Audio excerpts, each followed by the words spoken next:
powerful transformation. I always said, like, if being gay was a choice, I wouldn't have chosen it, but it's not a choice, so I guess I have to live with it. And my friends told me you just have to experiment. You have to try different things, different people, until you find the right one for you. And so that's what I did.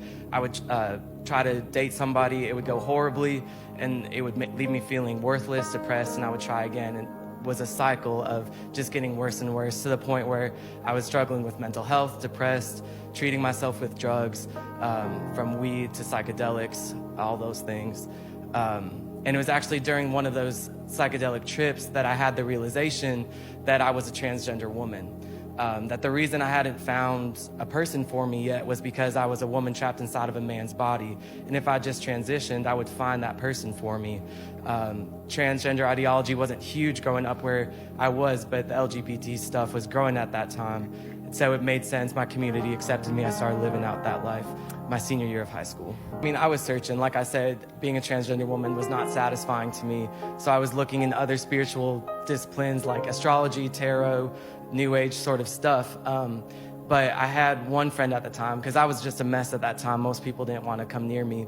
But I had one friend named Sabrina, and one night she mentioned to me that she got a daily Bible verse delivered to her phone. And I thought to myself, if it's good enough for her, I might as well give it a shot. And so I went back to my dorm that night and I started reading the Bible. I went to randombibleverses.org because I didn't know where to start. But I started reading it online, and I'd read chapters at a time, and I would journal about it. And it was filling a hole in me that had been there for so long, because it was true.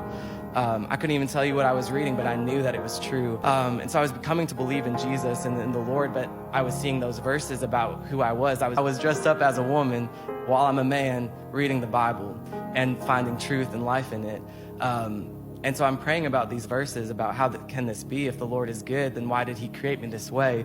Like I said, my worldview was that I was born this way. And in that moment, the Lord spoke to me. He said, James, that wasn't the name I had been going by, but he said, James, all your life you have believed whatever the world said about you, and that was true. And he asked me a question. He said, what if you believed what I said about you? And that was the night that I was saved. What are you believing that the world said about you?